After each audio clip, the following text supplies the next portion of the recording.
la nuit, il reste mon sauveur. Dans la faiblesse, sa joie toujours me donne. Car mon besoin révèle sa grandeur. Oui, je le crois, dans la vallée des larmes, mon berger me soutient, me conduit. Oh, la nuit est vaincue, et moi plus que vainqueur, non pas moi, mais par Christ en moi.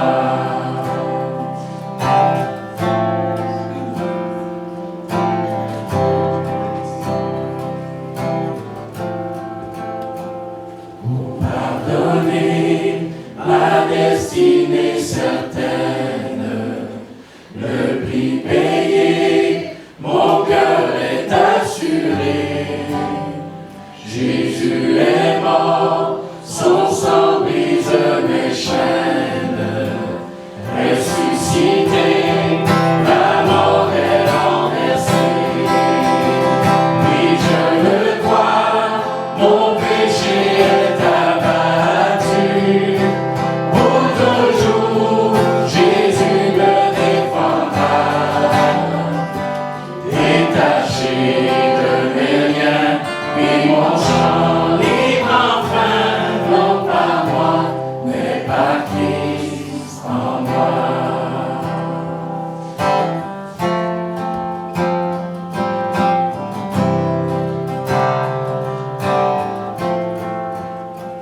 À chaque instant, je brûle de le suivre.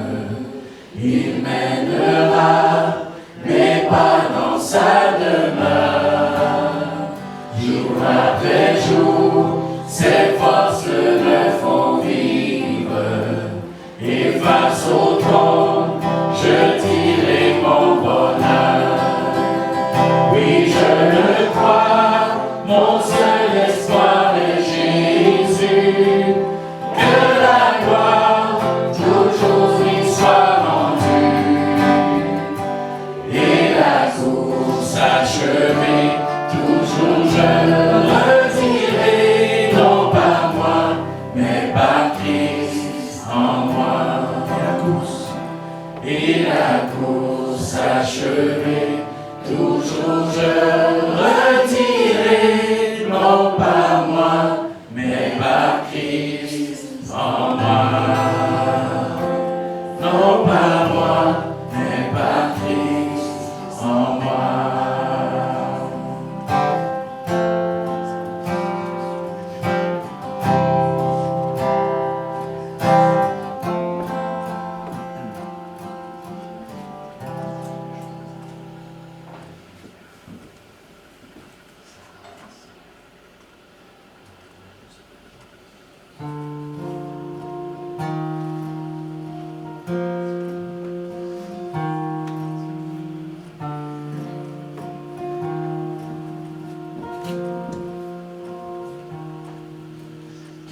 Sagesse, nous fléchissons quand tu caches tes chemins. Tes desseins sont infinis, dont chacun est beau et souverain. Aide-nous dans la fatigue, libère-nous des tourments. Donne-nous la grâce d'y voir clair. Tu es Dieu, nous ne sommes guère.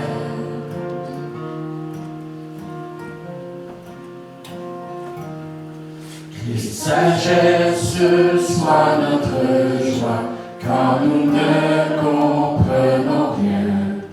Tu ordonnes peines et joies pour accomplir tes desseins.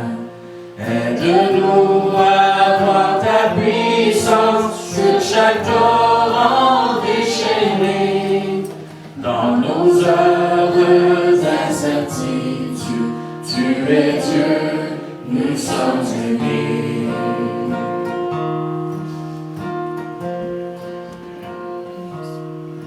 Qui sagesse sagesse nous te suivrons, même si l'amour descend. En marchant parmi les ombres, donne foi, nous ne voyons pas. Aide-nous à suivre tes lois, fortifiés par ta parole. Jamais tu ne nous lâcheras, tu es Dieu, nous sommes à toi.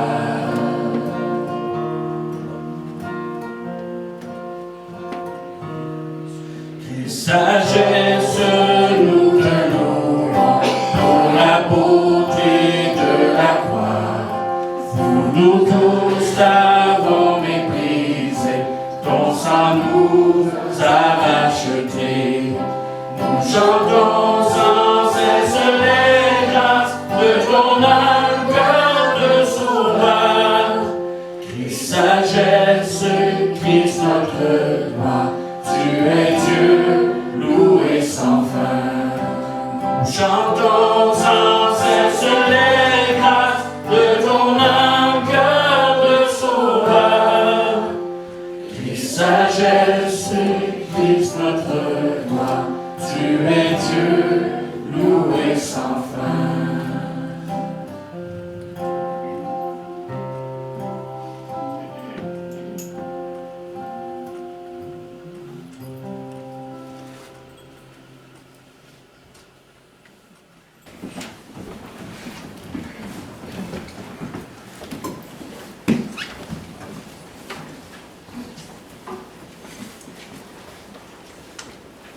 On va prier pour les enfants. Merci Père d'être le premier à avoir donné ta création, la vie, ta grâce qui, malgré notre folie, a insisté pour nous offrir un dernier moyen d'être sauvés. Un seul. Tu es le premier à nous avoir aimés. Tu nous aimes encore le premier. À quoi nous voulons répondre? Et on répond, Seigneur, par la foi, évidemment. Mais aussi en réponse à ton Saint-Esprit qui nous instruit, qui nous transforme en image de Christ. Donc, dans l'exercice qui consiste à nous donner, à toi, les uns aux autres, et à mettre, Seigneur, par la foi de côté une part de ce que tu nous donnes. Pour nous rappeler que c'est toi qui prends soin de nous, c'est pas notre employeur ou notre gouvernement, c'est toi. Et parce que, Seigneur, tu nous demandes de devenir participant de ton œuvre. Alors voilà, reçois favorablement, Seigneur, et dirige-nous dans la gestion de ces vies. Au nom de Jésus.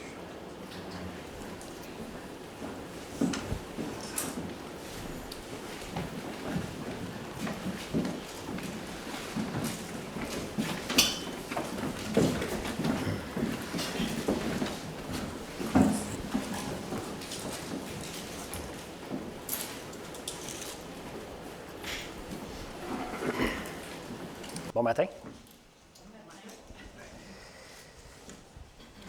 On poursuit dans Romains. La portion prêchée aujourd'hui va être des versets 18 à 32, la fin du chapitre 1. Et on va développer l'idée que la justice de Dieu se manifeste par la foi seule, ce qui a été annoncé, présenté comme le thème principal de cette section-là. Mais pourquoi la justice de Dieu se manifeste par la foi seule? Parce que la juste colère de Dieu se révèle contre toute l'humanité et elle ne peut tolérer aucune œuvre méritoire de notre part. Donc, le titre, et c'est une première partie parce que je pense à terminer le chapitre 1 aujourd'hui, mais il va y avoir une deuxième partie à ce thème-là. Le juste juge exige une vie parfaite et sans péché. Repentez-vous. On va lire le texte en petites portions. Et j'aimerais avoir un temps de questions-réponses à la fin. Donc, si vous avez des questions, prenez-les en note. Parce que ça peut susciter des questions, ce genre de texte-là. et les réflexions qu'on va apporter. Quand on étudie ou on médite la parole de Dieu, il y a plusieurs choses qui sont importantes, des règles, on va dire, des principes qui nous guident ou qui peuvent faciliter notre compréhension. Et parmi ceux-là, il y a celui d'apprendre à discerner la vue d'ensemble de la lettre, du texte qu'on lit, et sa structure. On ne va pas rentrer dans ces détails aujourd'hui. Souvent, c'est offert ça dans nos Bibles d'études au début de chaque livre. Ils nous disent, voici comment le livre ou la lettre se divise, par exemple. Et les titres qu'ils ont ajoutés, des fois, ce n'est pas inspiré de Dieu, ces titres-là, mais des fois, ça peut nous guider sur le thème principal qui est abordé, et ainsi de suite. Et c'est pour ça qu'on invite les gens à lire plusieurs fois la même lettre qu'on va étudier. Parce qu'à chaque fois, on peut commencer à voir un petit détail, un autre, puis des points de ressemblance à travers la lettre. Et parmi ceux-là, dans notre première section, de la première partie de la lettre aux Romains, on a vu l'introduction. Là, on entre dans le vif du sujet, si on peut dire. C'est du verset 18, donc 1-18, jusqu'au début du chapitre 5. Ça, c'est la première grande section où il est abordé, élaboré, la question de la justice de Dieu par la foi.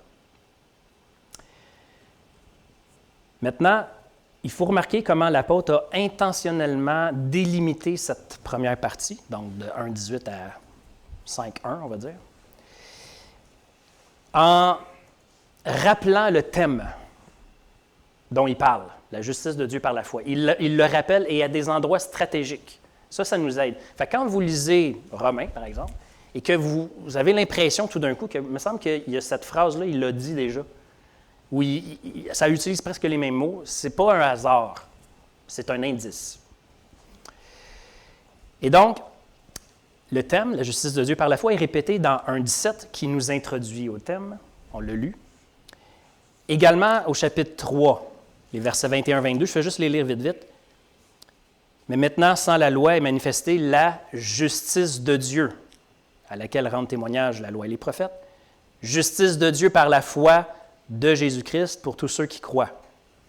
Donc, c'est la même chose que 1,17, si vous vous rappelez. Et à la fin de cette première section, au chapitre 4, plutôt 5, verset 1. Étant donc justifiés par la foi, nous avons la paix avec Dieu. Fait que ça, c'est juste des points de repère, ou on va dire des panneaux de signalisation sur le chemin, et qui nous aident à comprendre où est-ce que Paul est rendu dans son cheminement, dans le développement de sa pensée. Donc, entre les deux premiers panneaux de signalisation, Paul va développer le thème de la justice de Dieu par la foi en 2 étapes. D'abord, en nous présentant le problème principal de l'humanité, pour ensuite présenter la solution unique à ce problème principal. Ça va? Et donc, aujourd'hui, on va aborder le problème principal de l'humanité. C'est ça qu'on va voir aujourd'hui. Fait que ça va, j'ai fait comme un genre d'entonnoir, là. L'oiseau est dans le nid est dans l'arbre est dans ses feuilles, Marilon, Marilyn. Fait que le verset 18, on va retourner là où on commence, au verset 18 du chapitre 1. La colère de Dieu, j'ai la version Louis II. La colère de Dieu se révèle du ciel contre toute impiété et toute injustice des hommes qui retiennent injustement la vérité captive.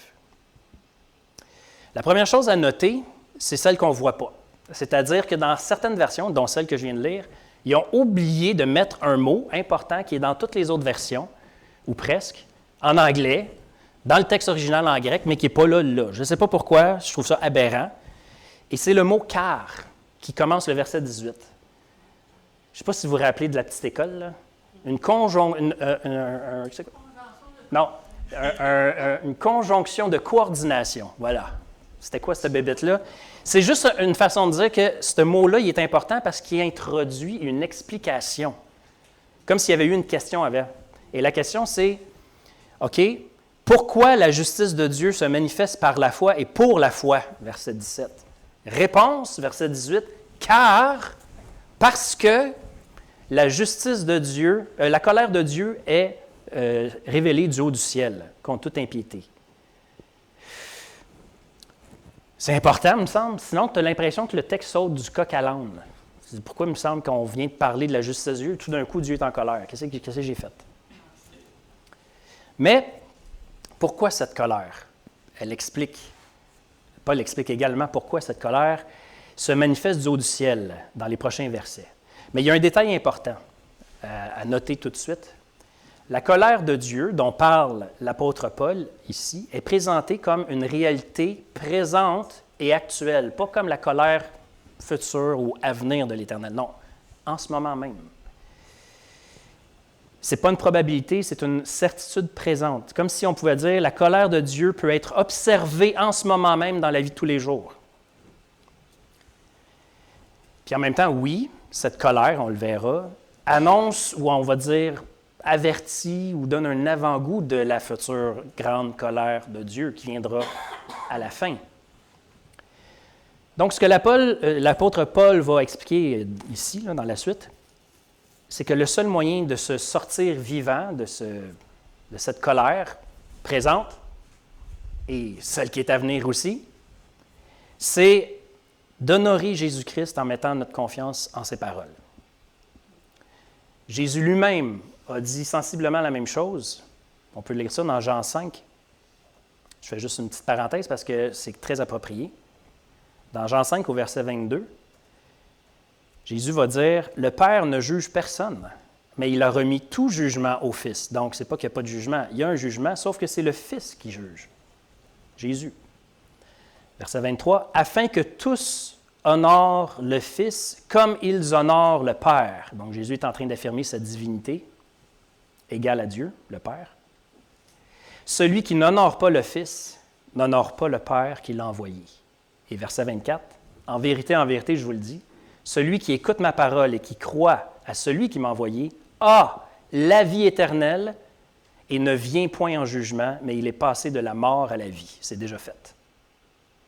Donc, on a un indice ici tout de suite, comment Paul dit qu'on peut se sortir ou éviter cette colère présente qui se manifeste de la part de Dieu.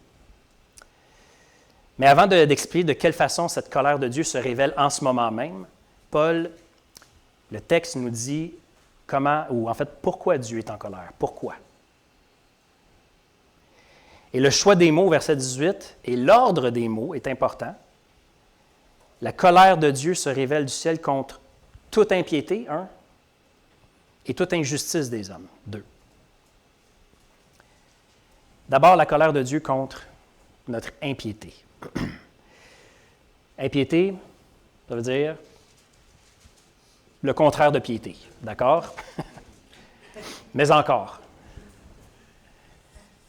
Une façon simple de résumer ça, peut-être? Donne-nous la réponse. OK. On pourrait tout simplement dire détachement et haine envers Dieu. C'est fort. C'est volontaire et c'est dirigé contre Dieu. C'est pas je ne savais pas, je ne me rendais pas compte que j'étais en rébellion contre Dieu. Non, non. L'impiété, c'est quelque chose de conscient et de volontaire. Bibliquement parlant, là. Donc, ça implique cette idée-là. Qu'on rejette la majesté et l'autorité de Dieu sur nos vies. Donc, Dieu est en colère contre ça. Et cette impiété, donc cet acte de rébellion contre Dieu d'abord, entraîne automatiquement de notre part toutes sortes d'injustices. C'est-à-dire des pensées, des paroles, des actions qui contredisent et qui détruisent l'ordre tel que Dieu le veut dans sa création. On l'a vu la dernière fois, la dernière prédication sur Romains. L'injustice, c'est tout ce qui n'est pas conforme au caractère de Dieu, à sa volonté révélée dans l'Écriture et par-dessus tout ce qui refuse de se soumettre à la puissance et à l'influence de l'Évangile. Tout ce qui ne se soumet pas à ça, c'est considéré comme une injustice. Et il y a une dernière remarque avec le verset 18. Et c'est intéressant parce que la façon que Paul illustre son propos, ou celui de la rébellion de l'homme, il dit que cette rébellion est comme, en fait, est l'action des hommes qui retiennent captive la vérité dans l'injustice. C'est une drôle de figure de style Comme si les hommes faisaient consciemment tout en leurs moyens pour garder prisonnier et empêcher de sortir un témoin gênant.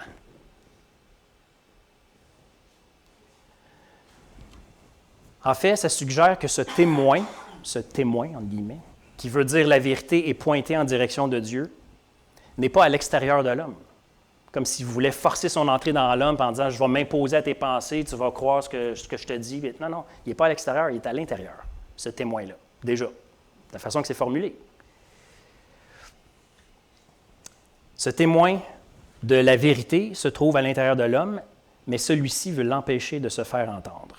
Donc, il l'étouffe ou le garde captif, si on peut dire. C'est une illustration. La suite du texte et la suite de la lettre de Paul va suggérer que ce témoin de la vérité, qui est prisonnier, tenu prisonnier dans l'homme ou par l'homme, c'est en quelque sorte un ensemble, une grâce et un ensemble de facultés que Dieu a laissées dans l'être humain, dans chaque être humain, et qui sont toujours actives, même si le péché est venu corrompre et affecter tout ça. C'est des facultés propres à chaque être humain qu'on pourrait décrire de 3 façons, je dirais, puis je ne vais pas élaborer ça aujourd'hui, mais prenez-la en note si vous voulez, parce qu'on va y revenir. Parce que ça a un aspect très, très pratique dans notre évangélisation. Ces 3 choses, ces témoins en quelque sorte qui sont prisonniers dans l'homme, c'est la quête de sens, la conscience morale, et la soif de justice. On est tous habités par ça, d'une façon ou d'une autre. Nous ici, nos ancêtres, dans les autres cultures, humainement parlant, on est tous habités par ces choses-là, ces témoins qui peuvent rendre témoignage de la vérité, mais qui s'y refusent. Donc, quelle est cette vérité que les hommes retiennent captive? On va y aller plus précisément, les versets 19 et 20. Car, encore là, parce que ce qu'on peut connaître de Dieu est manifeste, évident pour eux, Dieu leur ayant fait connaître. En effet, les perfections invisibles de Dieu, sa puissance éternelle et sa divinité se voient comme à l'œil nu depuis la création du monde quand on les considère dans ses ouvrages. Dans ce qui est expliqué ici, ce qu'on peut connaître de Dieu, c'est les mots employés, là. Ce qu'on peut connaître de Dieu et ce que Dieu fait connaître aux hommes, il faut bien s'entendre que ce n'est pas la connaissance du salut en Jésus-Christ. On n'est pas rendu là. Ce n'est pas de ça qu'il parle. Cette connaissance, on pourrait dire universelle, et de toutes les époques, depuis la création du monde, que Dieu fait connaître aux hommes, ce n'est pas le salut en Jésus-Christ. Il s'agit plutôt d'indices que Dieu a laissés sur son existence et son caractère dans tout ce qu'il a fait, dans toute la création. L'artiste a laissé ses empreintes et sa signature dans toute son œuvre, en quelque sorte. Et elles sont repérables. Ce que le verset 20 affirme, en fait, c'est que les humains ont été créés avec non seulement le désir de comprendre et de chercher le sens des choses, mais aussi avec des capacités qui, quand on les met ensemble et qu'on travaille en équipe, ça nous permet de discerner ces empreintes-là. Dire, on reconnaît la marque de commerce là, ici d'un. Il y a quelque chose qui unit cette création-là. Il y a un principe. Premièrement, pourquoi est-ce que ces lois qu'on découvre étaient là avant qu'on les découvre? Et pourquoi ces lois sont toujours les mêmes et elles ne changent pas? Elles sont fiables. Si on est dans un monde en évolution ou issu du chaos, ça ne devrait pas être, par exemple. Donc, encore une fois, ce qui peut être connu de Dieu, dans le texte qu'on lit en ce moment, ce n'est pas la connaissance précise de la volonté de Dieu sur le salut. Ce n'est pas ça. On va y arriver, mais là, ce n'est pas de ça qu'il parle. C'est une connaissance quand même qui est suffisante pour arriver à la conclusion que quelqu'un est à l'origine de tout ce qui existe. Au moins ça. Et ce créateur ne peut pas être lui-même créé. Il faut qu'il y ait il faut que ça arrête un moment donné, cette affaire-là. Une cause engendrée par une autre, puis une autre, puis une autre. Il faut que ça arrête, ça, un moment donné. Fait qu'il faut qu'il y ait quelqu'un en haut de tout ça qui a dit « OK, on commence ». Et ce créateur doit posséder une puissance éternelle qui fait en sorte que toute sa création fonctionne, que ses lois sont stables, qu'elles ne changent pas, etc. On n'a pas besoin d'aller étudier longtemps pour arriver à des semblants de conclusions comme celle-là. Souvent, elle se manifeste à nous, cette connaissance-là, sous forme de questions. Pourquoi? Pourquoi ça marche? Pourquoi qu'on est là? Pourquoi ça tient? Pourquoi ça continue? Pourquoi c'est... Et ainsi de suite, ainsi de suite. Et le pire dans tout ça, c'est d'une perfection et d'une beauté et d'une harmonie qu'on s'étonne encore et encore et encore de découvrir. Il y a eu une démonstration récente de cet effet, l'effet de cette connaissance-là que les humains ont, de leur Créateur. Quand on a eu la dernière éclipse totale du Soleil au Québec, est-ce que vous avez entendu parler des réactions émotives de Charles Tisser? Vous l'avez peut-être même vu ou entendu sur Internet. Charles Tisser, le journaliste scientifique qui anime... c'est quoi déjà? Découverte. C'est ça, Découverte. Il décrivait en temps réel ce qui était en train de se passer à chaque seconde, pratiquement à chaque minute. Et vers la fin, vers le moment de l'éclipse totale, il était en extase et émotif. Il pleurait. Il disait, c'est d'une perfection, d'une précision. Écoute, il en perdait ses mots, il en perdait son latin. Vraiment. Cet homme-là, c'est un athée que je sache. Il ne s'est pas gêné de le dire par le passé, en tout cas. Et donc, de telles réactions nous permettent un peu plus de comprendre pourquoi le verdict que Paul prononce ici est ferme et catégorique. Ils sont donc inexcusables. Ils sont donc inexcusables. Et c'est un verdict accablant parce que la preuve contre nous est accablante. Et cette preuve contre l'humanité, c'est que l'existence du Créateur, elle est évidente. Et en plus, il nous a donné des facultés pour qu'on puisse au moins l'admettre, qu'il doit y avoir un Créateur. En fait, le texte va dire même un peu plus que ça.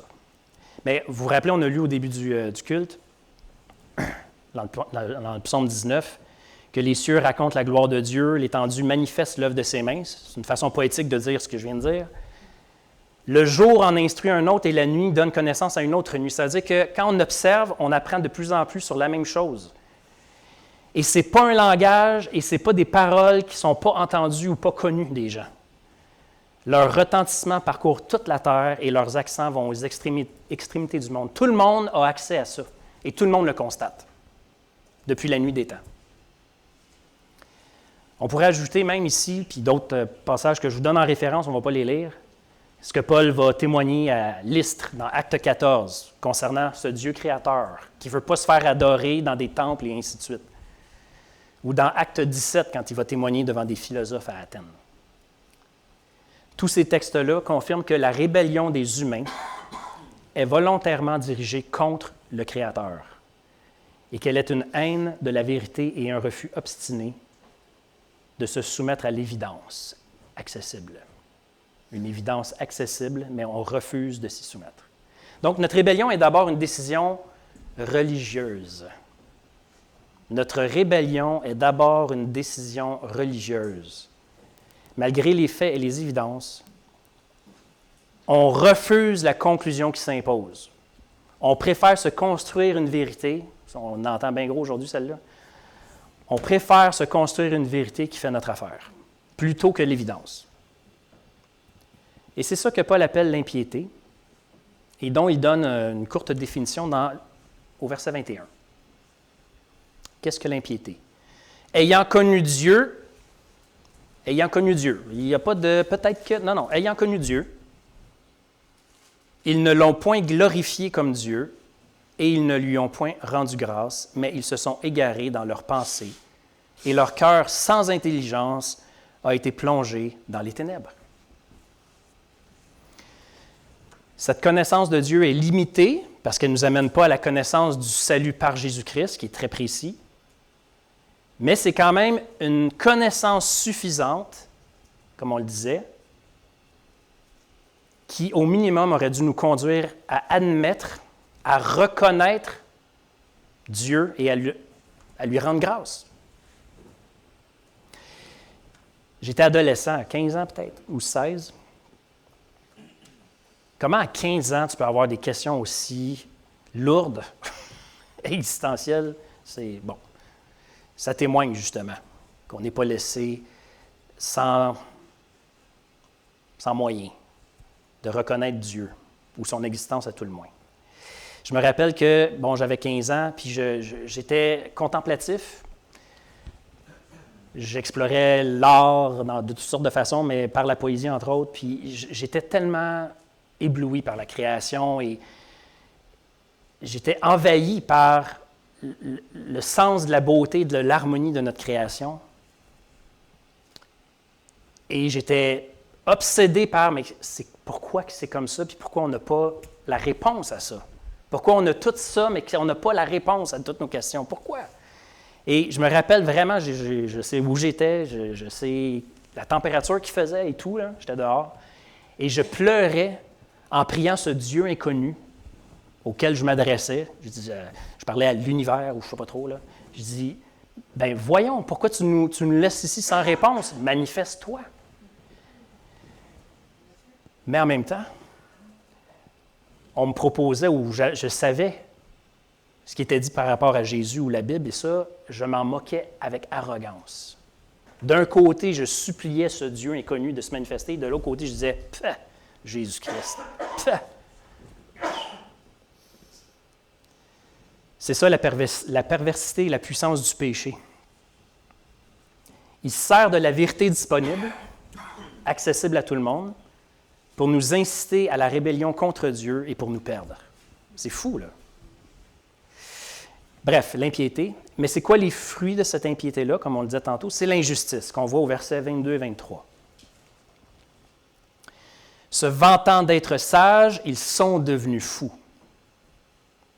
Et ils ont changé la gloire du Dieu incorruptible en image, représentant l'homme corruptible, des oiseaux, des quadrupèdes, des reptiles, on pourrait dire, etc. Selon la parole de Dieu, ce qui résume en gros l'injustice de l'homme et sa folie, c'est l'idolâtrie. C'est comme le summum ou le résumé de l'injustice de l'homme, ce que l'homme produit à cause de sa rébellion contre Dieu. Et même si dans nos sociétés dites modernes et évoluées, on s'en vante énormément, on pense, et on est certain même qu'on est débarrassé depuis longtemps de ces pratiques idolâtres, primitives, envers des divinités inventées par les hommes. C'est juste parce qu'on veut ignorer que nos cœurs sont toujours contrôlés par d'autres sortes d'idoles tout aussi ridicules aujourd'hui, mais tout aussi puissantes dans nos vies. Tim Keller, on parlait de livres, les idoles du cœur. Ça, là, ça devrait venir avec la nouvelle naissance. On donne ça à quelqu'un qui vient de se convertir. C'est un des premiers livres qu'il doit lire après la Bible, ou en même temps. C'est court, c'est bien écrit, c'est Tim Keller. Il dit ceci dans son livre. Notre société contemporaine n'est pas tellement différente de ces civilisations antiques. Chaque culture est dominée par ses propres idoles, possède sa propre prêtrise, ses totems, ses rites, ses temples. Que ce soit des gratte-ciels, des spas, des salles de fitness, des studios, des stades, des lieux où des sacrifices doivent être pratiqués pour se procurer les bénédictions de la vie et pour conjurer les catastrophes. Quels sont ces dieux et déesses de la beauté, de la puissance, de l'argent et du succès qui prennent une dimension mythique dans nos vies et dans notre société? Nous ne nous prosternons pas physiquement devant une statue d'Aphrodite, mais de nombreuses jeunes femmes aujourd'hui sont poussées à la dépression et aux troubles alimentaires par le souci obsessionnel de leur image. Nous ne brûlons pas d'encens devant l'image d'Artémis, mais quand l'argent et la carrière prennent des proportions incommensurables, nous accomplissons une sorte de sacrifice d'enfant en négligeant nos familles et nos communautés afin d'arriver en haut de l'échelle financière et professionnelle. Et j'ajouterai à ça, fin de la citation, que dire de ces sacrifices humains dont le Québec est le champion mondial, tels que les avortements et l'euthanasie systémique, que nous pratiquons au nom de nos idéaux économiques, professionnels ou pour protéger notre sacro-sainte liberté de choisir. Nous sommes prisonniers de l'idolâtrie et il est impossible d'y échapper. C'est comme ça. C'est un peu ça qu'il dit. Impossible d'y échapper parce qu'on a été créés pour être des adorateurs. Si on n'adore pas Dieu, on va adorer d'autres choses. C'est sûr et certain. C'est même pas une question de se dire peut-être ou quoi. Non, non, c'est sûr, c'est juste de dire quoi. Ça va être autre chose. On a été créés pour que Dieu soit notre gloire, mais le péché nous a amenés captifs du mensonge qui consiste à glorifier le travail, le fruit de nos mains, là, de nos œuvres finalement, de notre autonomie, de notre indépendance. Alors, devant cette situation qui est incurable, comment Dieu choisit-il de révéler sa colère contre nous et de nous condamner? En nous accordant exactement ce qu'on veut. En nous accordant exactement ce qu'on veut.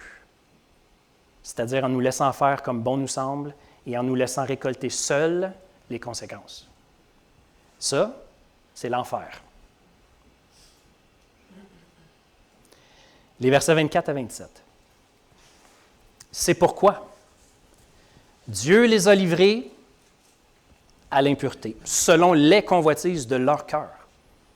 Ainsi, ils déshonorent eux-mêmes leur propre corps. Eux qui ont changé la vérité de Dieu en mensonge et qui ont adoré et servi la créature au lieu du Créateur, qui est béni éternellement. Amen. C'est pourquoi Dieu les a livrés à des passions infâmes ou honteuses, car leurs femmes ont changé l'usage naturel en celui qui est contre nature. Et de même les hommes, abandonnant l'usage naturel de la femme, se sont enflammés dans leurs désirs les uns pour les autres, commettant homme avec homme des choses infâmes et recevant en eux-mêmes le salaire que méritait leur égarement. Le seul commentaire nécessaire, je pense, concernant ce passage-là, c'est à propos du fait que l'apôtre Paul dénonce premièrement l'homosexualité comme démonstration des conséquences qui arrivent quand Dieu livre à eux-mêmes les pécheurs idolâtres que nous sommes. Pourquoi est-ce qu'il mentionne l'homosexualité en premier? Je vais reprendre ici le commentaire que vous pouvez trouver dans votre Bible Sommeur, si vous avez une Bible Sommeur, sur ce passage-là. Dans sa liste de péchés, Paul mentionne en premier la pratique homosexuelle féminine et masculine, non parce que ce péché serait le pire de tous, non, mais parce qu'il correspond d'un point de vue éthique à ce que l'idolâtrie est d'un point de vue religieux. De même que dans l'idolâtrie,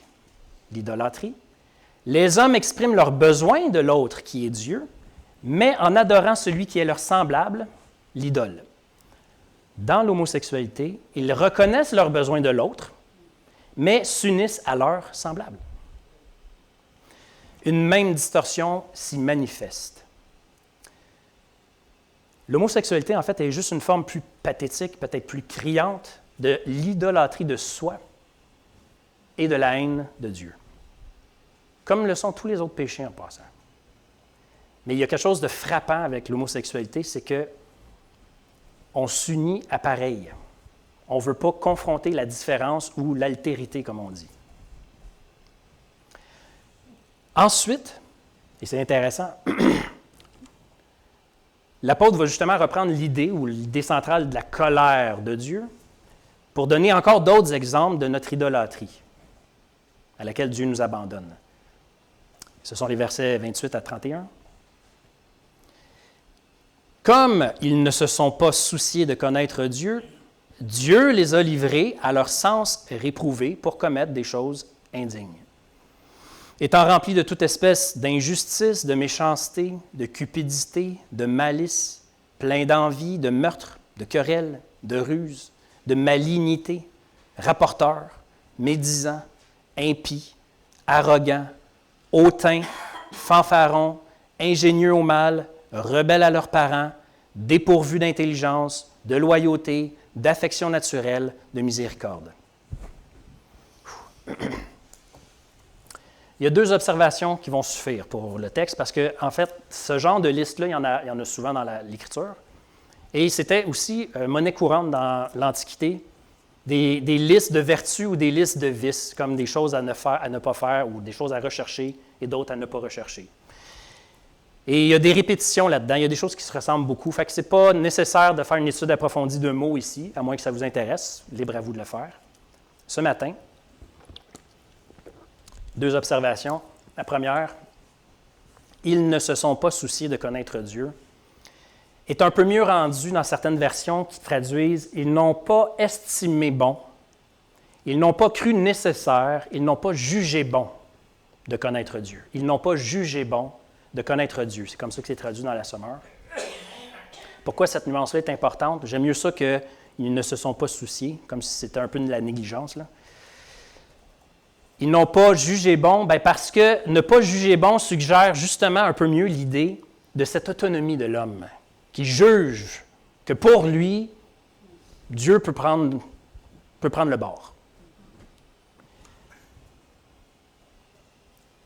Ça montre, en tout cas, ça présente un peu cette idée qu'on est absolument obsédé à l'idée d'être le juge de nous-mêmes et le juge surtout de Dieu. Pourquoi je le mentionne? Parce que cette idée de juge ou de jugement va dominer les propos de Paul au chapitre 2. « Ô homme, qui que tu sois, toi qui juges, tu es donc inexcusable. » Puis plus tard aussi. Donc, profondément caché, à la racine, des racines, on va commencer à s'occuper de nos racines bientôt dehors, là. À la racine de tous les fruits pourris du péché qu'on a nommés, entre autres ici, là. Ce n'était pas une liste complète, il pourrait en avoir d'autres. À la racine de ces fruits pourris, là se trouve la source inépuisable à laquelle s'abreuve la nature humaine, c'est-à-dire la volonté d'être le juge suprême. C'est juste ça qu'on veut. Et d'où ça vient, ça? Vous serez comme Dieu. Vous serez comme Dieu. Genèse 3. Ah ouais? Oui, vous serez comme Dieu. Jugeant vous-même de ce qui est bien, de ce qui est mal. Et depuis ce jour, impossible de s'en défaire. Deuxième observation, qui est quand même importante à souligner, en tout cas qui a attiré mon attention à moi, c'est que parmi cette liste de péchés, la deuxième qu'on vient de lire ici, là, qui sont tous des péchés aussi graves les uns que les autres, même que Paul, on va le lire dans un instant au verset 32, va dire que tous ces péchés sont dignes de mort. Fait que c'est grave. Il y a celui de la rébellion des enfants envers leurs parents. Oh, il faut que jeunesse se passe. C'est digne de mort, en fait. Il y a même un enseignement là-dessus dans l'Ancien Testament.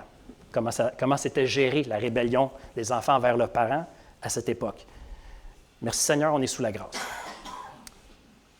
Mais c'est une mention importante parce que, non seulement parce que, en fait, on pourrait en déduire que tout péché est quand même une forme de rébellion envers l'autorité, toujours. Quel que soit ce péché, c'est une forme de rébellion envers l'autorité. Bon. Mais aussi parce qu'on le sait, on n'a pas besoin d'apprendre à nos enfants à se rebeller. Avez-vous remarqué ça? Avez-vous remarqué ça? Avant même qu'ils soient plongés dans les influences extérieures, même avant ça, ils savent d'instinct nous contredire et nous contester parce que c'est pas juste. C'est pas juste. Qu'est-ce qui est juste? Tu sais quoi, toi, de cette justice? C'est toujours en fonction de moi. C'est moi la justice ici. Je veux le souligner parce que l'apôtre Paul va développer dans les prochains chapitres là, que oui, le péché, c'est une rébellion consciente contre Dieu. Cette condition dans laquelle nous sommes, notre rébellion, elle est vraiment consciente, elle est volontaire. Mais c'est aussi une rébellion innée. Donc, elle vient à la naissance avec nous. Je vais aller plus loin. Cette rébellion confirme que nous sommes tous séparés de Dieu, et ce, dès notre conception. Je sais que ça griche, ça. On aura l'occasion d'y revenir. Mais dès notre conception, nous sommes séparés de Dieu et il nous faut être sauvés par la grâce. Ce qui m'amène à la conclusion, verset 32.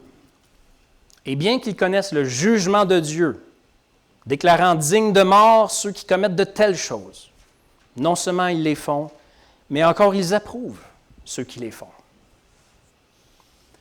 Donc, comme on le disait, tout péché qu'on commet confirme qu'on est séparé de Dieu, digne de mort. Mais l'Écriture va encore plus loin que ça.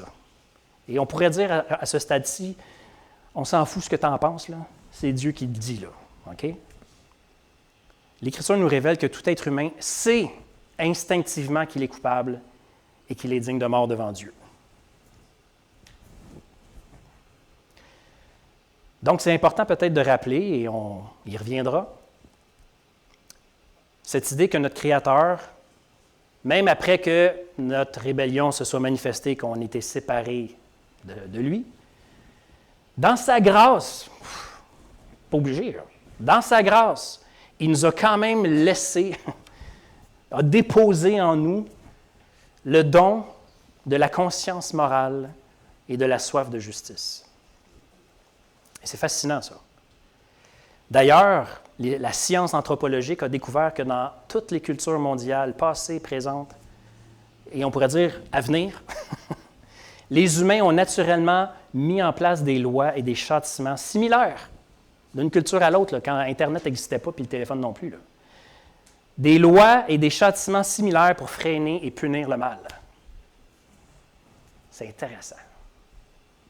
Pourquoi? Parce qu'on a une conscience morale et une soif de justice. Il y a quelque chose en dedans de nous qui nous dit la justice existe, ou en tout cas, elle doit se manifester. Et le mal, on a une idée, c'est quoi? Le meurtre. En fait, les 10 commandements, par exemple, là, on pourrait, dans une bonne partie de ceux-là, dire qu'ils sont pratiquement copiés-collés sur tout ce que les autres peuples avaient aussi compris par rapport au mal et par rapport à la prudence qu'on devait avoir pour se maintenir loin de ce mal. Si Dieu n'avait pas marqué nos esprits avec cette conscience morale-là, cette soif de justice, on aurait tout simplement sombré dans le chaos depuis longtemps. En fait, on se serait probablement auto-détruit. Ce qui nous amène à une réflexion pratique. Et là, ça va amorcer notre discussion, si vous le voulez. On a dit au début que Paul présente son thème, la justice de Dieu par la foi, en abordant d'abord le problème pour ensuite présenter la solution. Certaines personnes ont conclu, par rapport à ça, que c'est comme ça qu'il faut présenter l'Évangile aux gens. Le problème et la solution. Qu'est-ce que vous pensez de ça? Est-ce que c'est comme ça que vous annoncez l'Évangile? Question ouverte. J'ai d'autres questions, là, mais on va commencer avec celle-là. À première vue. On n'est pas porté à vouloir leur dire c'est pas de mal parce qu'ils vont s'éloigner. On n'a même pas une bonne nouvelle.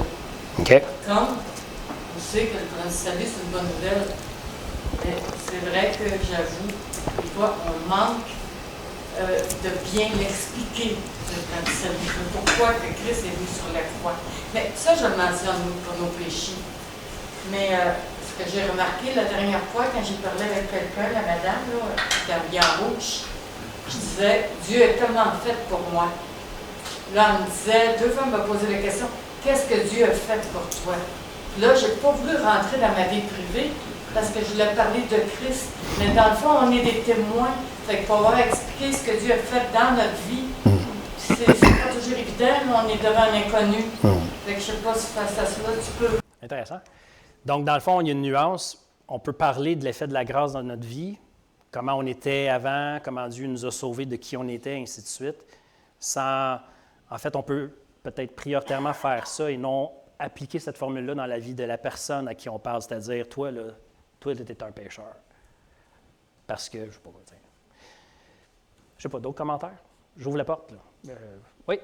Tu mentionnais aussi tantôt, l'ouverture, qu'on est des êtres de sens. Oui. Puis on a besoin de sens. Donc, bien sûr, quand on présente la solution, puis ça ne fait pas de sens si on ne comprend pas qu'il y a un problème initial. Très bon point. Donc, dans le sens, c'est pour ça qu'on prend cette méthode-là. Une façon de présenter. Une méthode, j'aime ça.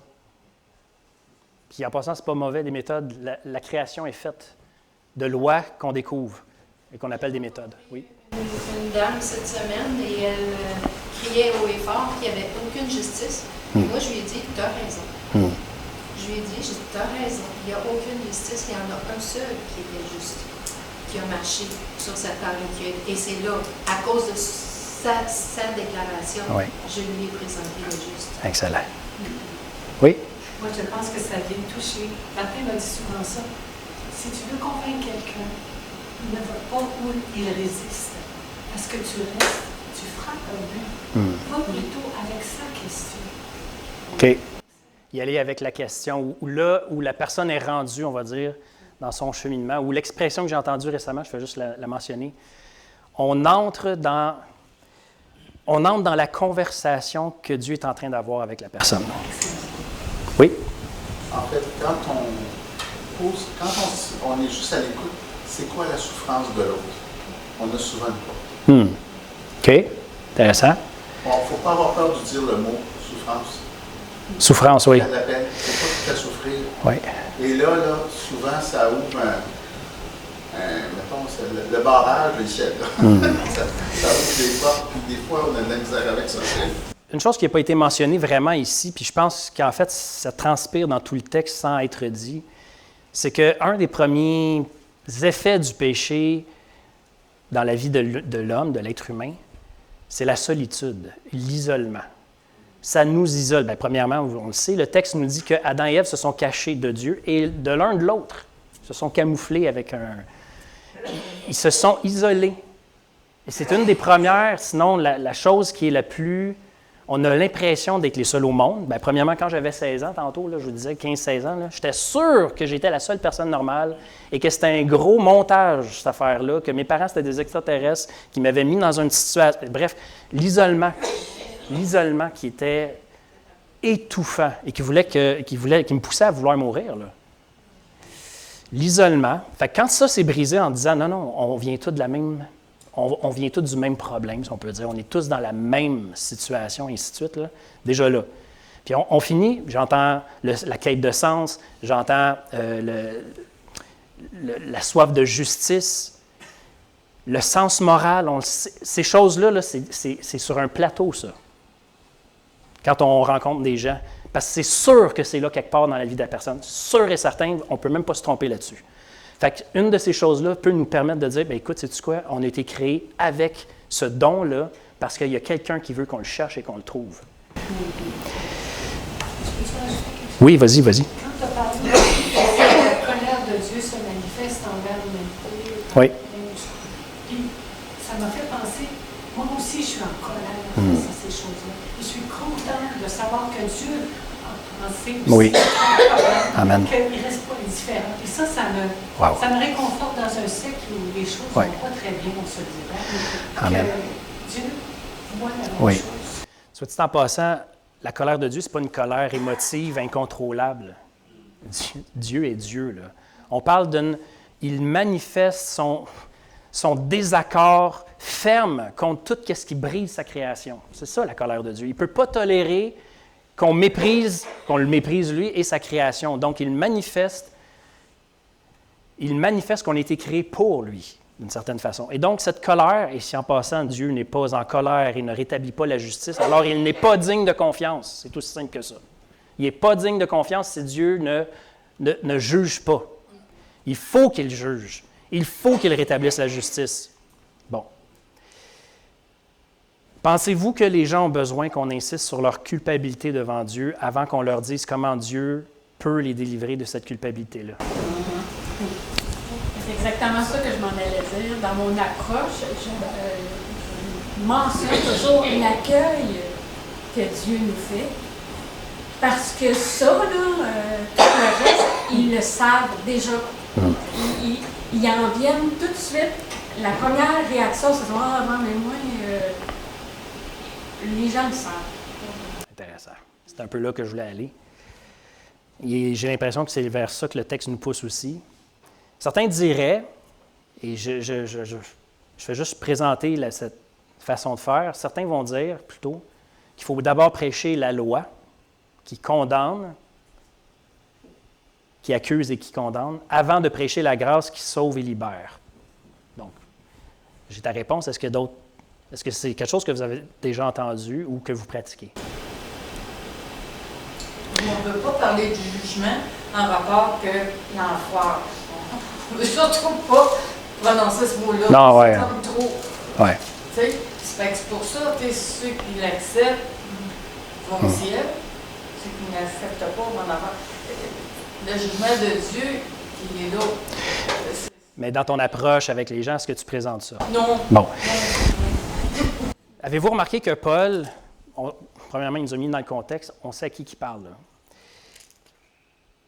avec les gens qui n'ont aucune connaissance de la loi, il ne parle pas de la loi.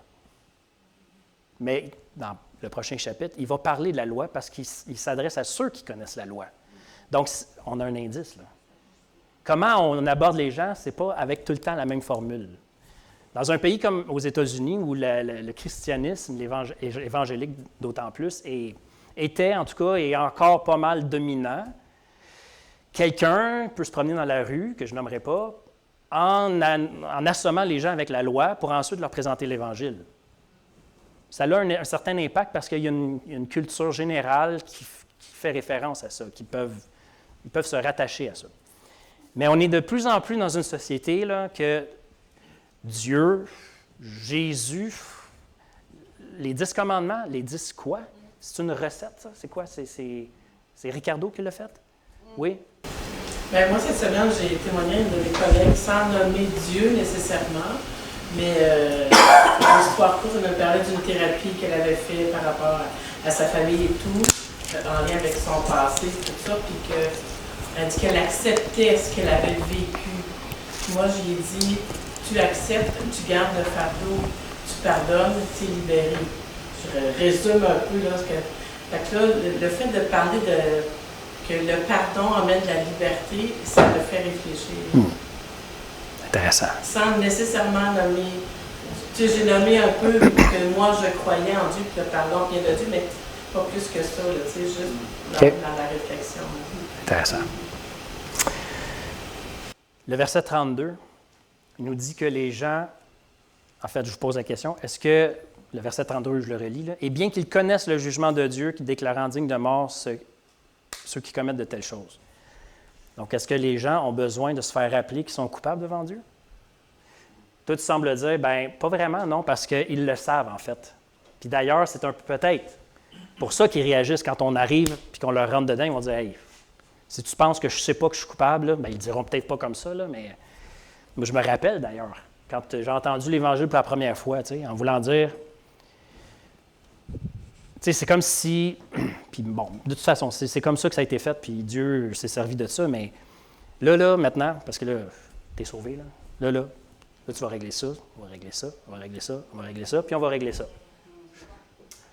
OK, là, c'est sûr que moi, j'ai comme, je sais pas, je me rappelle même pas d'avoir été écrasé par ça. J'étais encore trop envahi par « Aïe, Dieu m'a sauvé ». Bon. Ce qui m'amène à une dernière réflexion. Est-ce que Paul, l'apôtre Paul, à votre connaissance, a vécu sa conversion dans cet ordre-là, condamné par la loi, on va dire, et ainsi de suite, ou mis sous culpabilité, et après ça, il a reçu l'Évangile de la grâce? Est-ce que, à votre connaissance, Dieu a vécu sa conversion de cette façon-là? Paul. Dieu l'a semé. Bang! Ça, c'est la loi, ça. Bang! Il l'a reconnu tout de suite. Oui. C'est bon.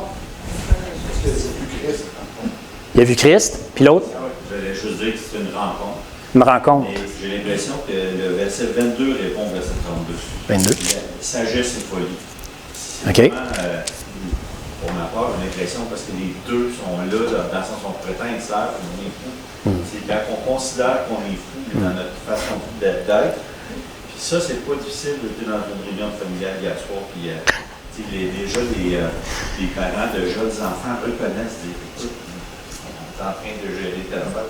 Ils reconnaissent déjà cette idée de seuls sont capables de résistance, comme mentionné, ou encore de folie. Et ça nous habite. C'est d'abord en nous. Par la suite, on peut présenter la solution, mais aussi l'impact pour Dieu. Là, on est le péché qui est là, mais c'est la relation. Donc, j'entends qu'on n'a pas nécessairement à forcer le scénario, on fait juste débroussailler là, dans une conversation de confiance, j'imagine, aussi plus favorable. Là. Mais que finalement, la personne va arriver tout seul à la conclusion que, OK, c'est déréglé, là, je sais que ça ne marche pas. Puis en fait, même si je voudrais, ça ne peut pas marcher. Mais je pense que ça prend un peu de temps, oui. Juste les coups avec la rencontre avec Paul. Paul, oui. Qu'est-ce que tu fais? Oui. T'es fou. Oui. Voici ce que tu fais, t'es fou. Tu penses être sœur, mais t'es fou. Pourquoi me persécutes-tu, Paul? Oui. Attends, il y avait Marc-André, je pense. Non, vas-y, Chantal. Bien, il me semble, là, de ce que je me rappelle, Paul il était juste, il avait l'affaire. Selon, oui. Fait que c'est Christ qui a mis en lumière en lui. Constitution Ça, de là, Jésus. fait que Excellent point. Paul, d'ailleurs, dans la lettre aux Philippiens, il va dire « J'étais irréprochable selon la justice de la loi ». Fait que là, lui, tu ne peux pas vraiment dire « Là, Paul, tu sais, la loi, là. » Non. Je dis « J'étais irréprochable selon la justice de la loi ». Et pourtant, c'est ça. Fait que lui, c'est une rencontre fracassante. Marc-André. C'est du cas par cas. Oui. Tu sais, Dieu se sert, tu sais, quelqu'un qui, en chantant un hymne, a été éclairé, conviction de péché de mettre là, puis un autre, ça peut prendre des années. Fait que je pense que j'ai l'impression qu'on se met beaucoup de pression, justement, pour Dieu ouvrir la porte, puis c'est lui qui, c'est l'esprit qui va convaincre. Si on est attentif. C'est qu'on laisse parler là, mais c'est lui, en fait. Oui, et ensuite, Sylvie. Mais j'ai une question. Oui. Ben, en fait, c'est pas la semaine passée que tu parlais de la Sœur Caron? Je me rappelle pas, c'est ça. Ben, c'est la semaine passée. Il y a Pasteur Clermont qui a dit à quelqu'un, ben non, mais en fait, c'est Dieu qui fait tout. Ben, il n'est pas plus perdu. Ah oui, c'est ça. Il est déjà là. Je ne peux pas perdre personne. Je ne peux pas perdre personne. Ouais. Puis j'ai pas ce fardeau de sauver. C'est l'esprit qui convainc, c'est pas moi. Ouais. C'est bien non simple. C'est ça, on a peur de se juger. Oui, exactement. C'est fort, hein? C'est fort. Oui, Sylvie? Ben, moi, quand je lis justement, quand que Paul rencontre Jésus, là, moi, je lis avec beaucoup d'amour comment est-ce que Jésus s'adresse à Paul. Tu sais, Paul, pourquoi me persécutes-tu? Je vois pas de la colère là-dedans. Non, pas pantoute. Non. Fait que je le vois avec amour qui est saisi par l'amour de Dieu, qui était pas, il y avait la connaissance, mais il ne connaissait pas l'amour de Dieu. Vous rappelez-vous comment l'apôtre Pierre a littéralement pris sa décision pour Jésus? Vous rappelez-vous du contexte? Il était dans la barque, là, il avait pêché toute la nuit, puis Jésus dit « Jetez vos filets de ce côté de la barque. » Puis là, Pierre, il dit « Je vais te donner des leçons de pêche, Jésus. » Là. Ils ont pêché toute la nuit, puis on n'a rien pris. Mais, sur ta parole, je vais jeter le filet. Pas les, là, quand même, ils sont nettoyés, un filet.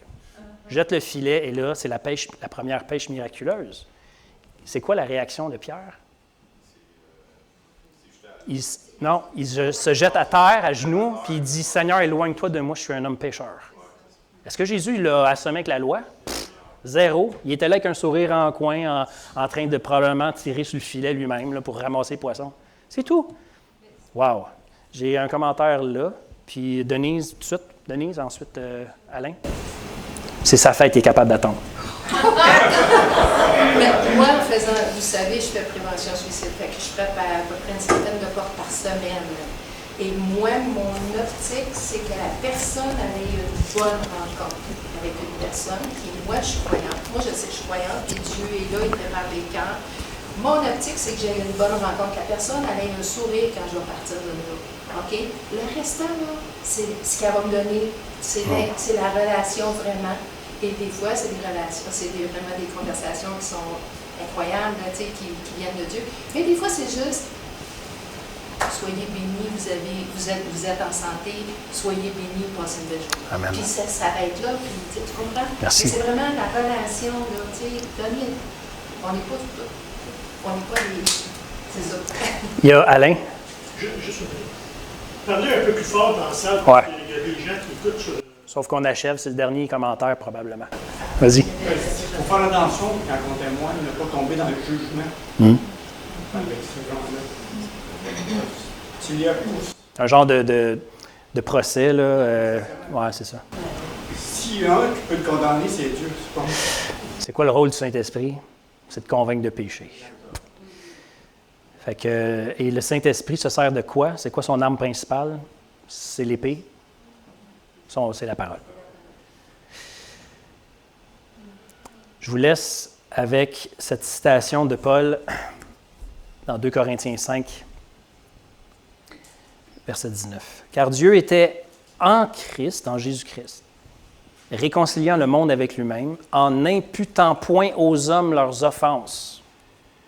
Dieu ne chargeait pas de culpabilité en Jésus-Christ, il ne chargeait pas de culpabilité ceux à qui il s'adressait. Il n'imputait point aux hommes leurs offenses. Et il a mis en nous la parole de la réconciliation, cette façon de faire. Nous faisons donc les fonctions d'ambassadeurs pour Christ, comme si Dieu exhortait par nous. Et c'est quoi le message qu'il nous demande de dire? Nous vous en supplions au nom de Christ, soyez réconciliés avec Dieu. Soyez réconciliés avec Dieu. Qu'est-ce que ça pourrait entraîner comme réponse? Réconcilier? Est-ce qu'on est en chicane? Oui. Ou bien, je ne sais pas, moi, oh non, je ne peux pas, je ne suis pas digne. Ah, pourquoi? C'est intéressant. Pourquoi tu ne te sens pas digne de Dieu? On ne parle pas de ça ici, pourtant. Ainsi de suite. Celui qui n'a point connu le péché, il l'a fait devenir péché pour nous, afin que nous devenions en lui justice de Dieu. Amen. Que Dieu vous bénisse. Bon dimanche.